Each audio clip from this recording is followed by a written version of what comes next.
அண்மை செய்தியை பார்த்து வருகிறோம். மரக்காணம் பகுதியில் 3 நாட்களாக பெய்த கனமழையால் உப்பளம் கடல் போல் காட்சியளிக்கிறது. இதனால் உப்பு உற்பத்தி அடியோடு பாதிக்கப்பட்டிருக்கிறது. அண்மை செய்தியாக பார்த்து வருகிறோம். மேலும் விவரங்களோடு இணைகிறார் செய்தியாளர் ரவிக்குமார். ரவிக்குமார், வணக்கம். இதனால் அங்கு இருக்கக்கூடிய உப்பு தொழிலாளர்கள் எவ்வளவு பாதிப்பை அடைந்திருக்கிறார்கள்? முழு விவரங்கள். வணக்கம்.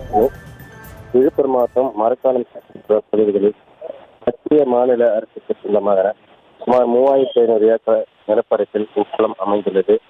இந்த நிலையில் 3 நாட்களாக இரவில் பெய்த கனமழையின் காரணமாக மழை நீர் உப்பளத்தில் புகுந்து உப்பளம் கடல் போல் காட்சியளிக்கிறது.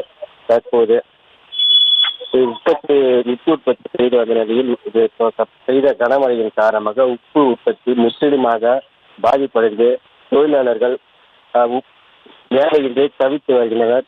மேலும் இந்த நிலை தொடர்ந்தால் பொருளாதார நெருக்கடியில் சிக்கி தவிக்கும் நிலை ஏற்பட்டுள்ளதாக கூறி வருகின்றனர். அச்சின்